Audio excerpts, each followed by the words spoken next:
little spirit in the room.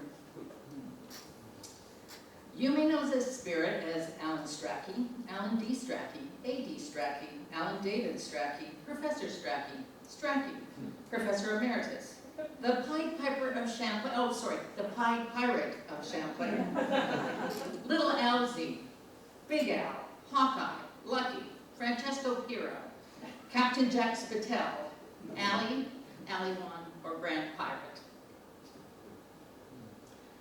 However you knew him,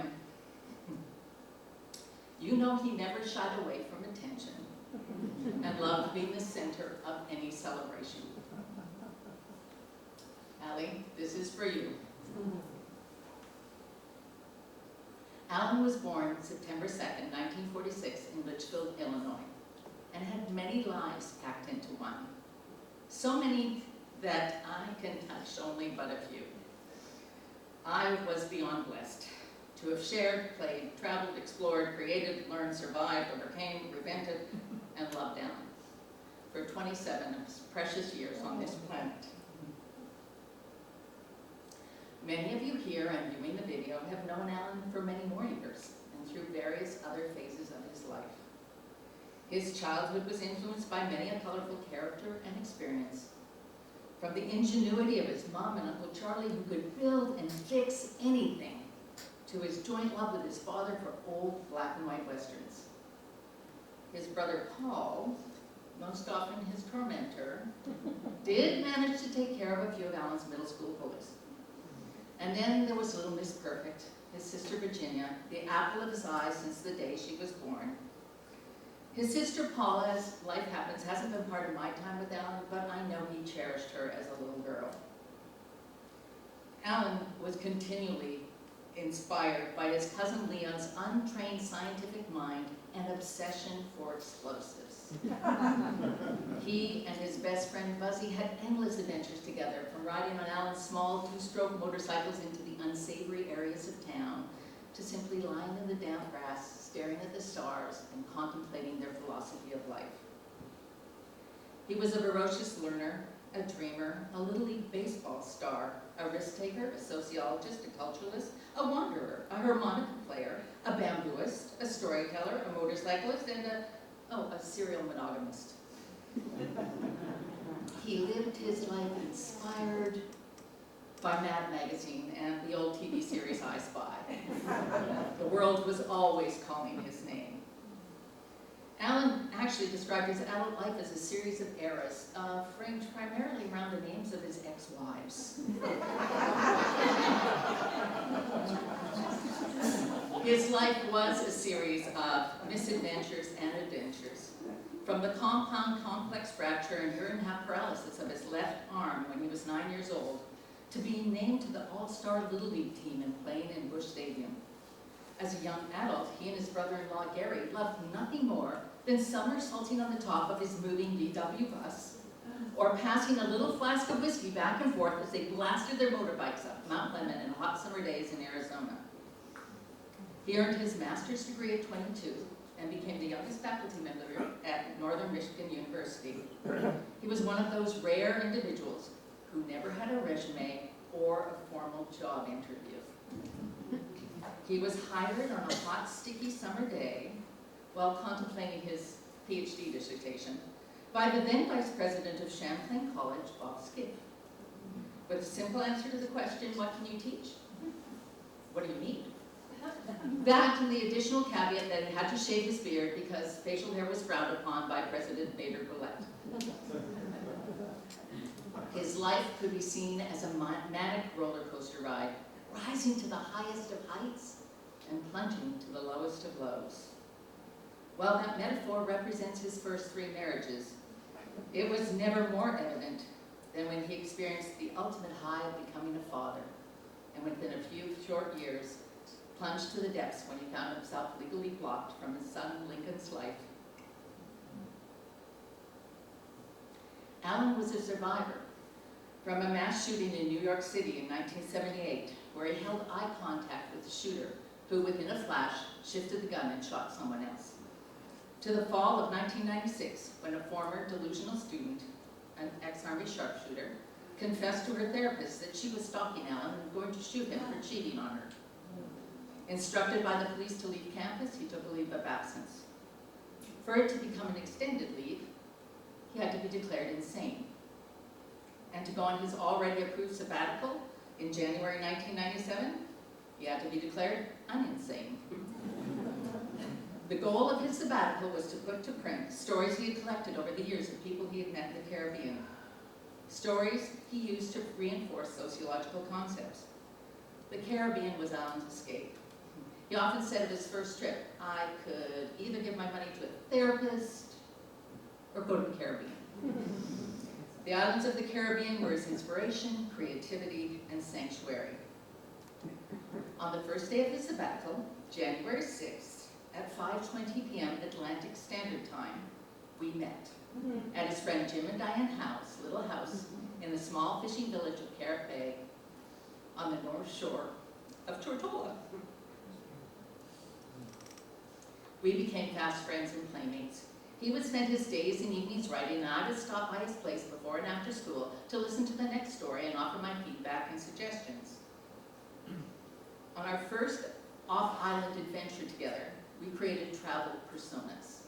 He, Francesco Firo, and I, Mackenzie Bennett. And we entitled ourselves Cultural Explorers. We even had a theme song.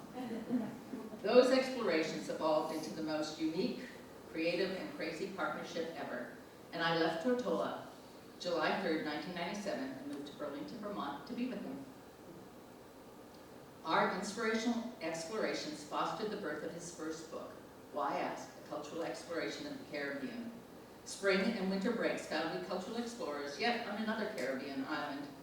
The endless adventures of which inspiring new stories.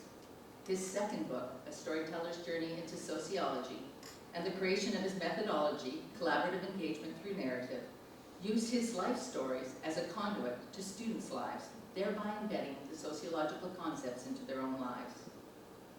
Alan loved, lived, and breathed teaching. He had a little note he reminded himself, learning, not teaching, inspiring, not professing, exploring, not explaining. He was passionate about his sociology students experiencing the power and influence of our societal norms. And every former student can tell you what their break and norm assignment was. In 2001, Alan was most honored to be inducted to what he lovingly named the League of Extraordinary Lyman and Page Society Ladies and Gentlemen, when he received the Lyman Outstanding Faculty Teaching Award. No other professional achievement touched his heart more. Our creativity and craziness extended to our continual renovations of our Burlington home, Carabasia, and the wonderfully wild, outrageous adventures and challenges we would inflict on our guests, especially my sister Sheila and her family, and our ongoing insanity with Virginia and Gary. On the island of Bonaire, Old Year's Night, 1998, as the sun sank into the clear calm of the Caribbean Sea, we experienced that rare wonder, a green flash, and Alan proposed to me. At midnight on the dawn of the millennium, we held our own commitment ritual on the balcony of a little A-frame cottage in Runaway Beach, Antigua. The following August 15th, we packed our canoe with balloons, a cooler, a boombox, and our officiant, Joey the Clown, and paddled out to the rocks on Marble Island in Mallett's Bay and made our union official. Our magical life did have a dark side. I saw Alan through long, challenging struggles with PTSD, unexpected kidney failure, a rare, no-protocol aggressive T-cell lymphoma, chemotherapy, remission, a supraventricular tachycardia, a mistaken ablated AV node resulting in a pacemaker, return of the cancer, experimental chemotherapy, near-death intensive care, then full-body radiation, and a bone marrow transplant. Thank you, Brother Paul. And to every doctor and medical person who has touched Alan's life.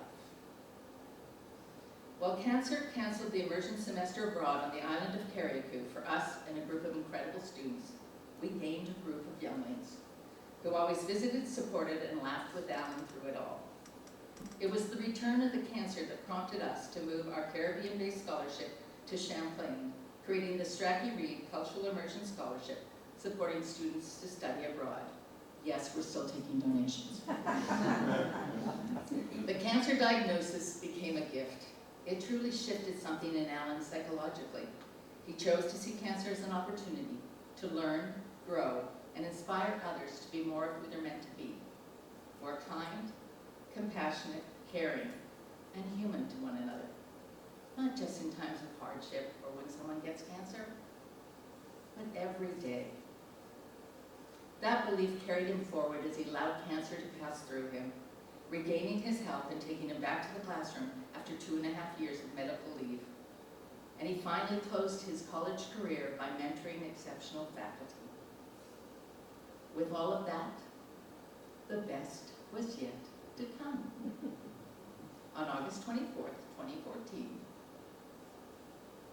at the giant feet of Paul Bunyan, at the trees of mystery deep in the redwoods of Northern California, Alan reunited with Lincoln, met daughter-in-law Carissa, and the gem of a granddaughter, Mia, his peanut. We have been blessed to have them in our lives these years, and so fortunate for him to have time with him before his second aggressive cancer in September 2018. Many people talk about the quality of life and can't imagine living when you can no longer experience mouth food or have extreme limited mobility or be in continual unending pain. But you just don't realize the power of the human spirit to be more. As Alan wrote, resilience is the perfect setting of the sails to overcome the adversity of a 40-knot wind. Resilience is staying in motion, as motion brings normality to being aware of your immediate surroundings. Knowing your relative position in any given situation is most significant on several levels, not least of which is feedback from others to help you identify and actualize those traits most valuable to you. For dealing with the acts of daily life to the events that trigger the fight and flight mechanism in a traumatic situation. Only then can you build on your strengths and overcome your weaknesses. Suddenly, life makes more sense. When one has the luxury of looking back on one's life, wonderful absurdities become the norm, and oddity is irrelevant.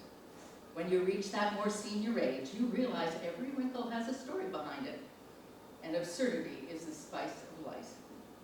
After all, uncertainty can heighten your sense of adventure. Curiosity makes boredom impossible. Stay curious.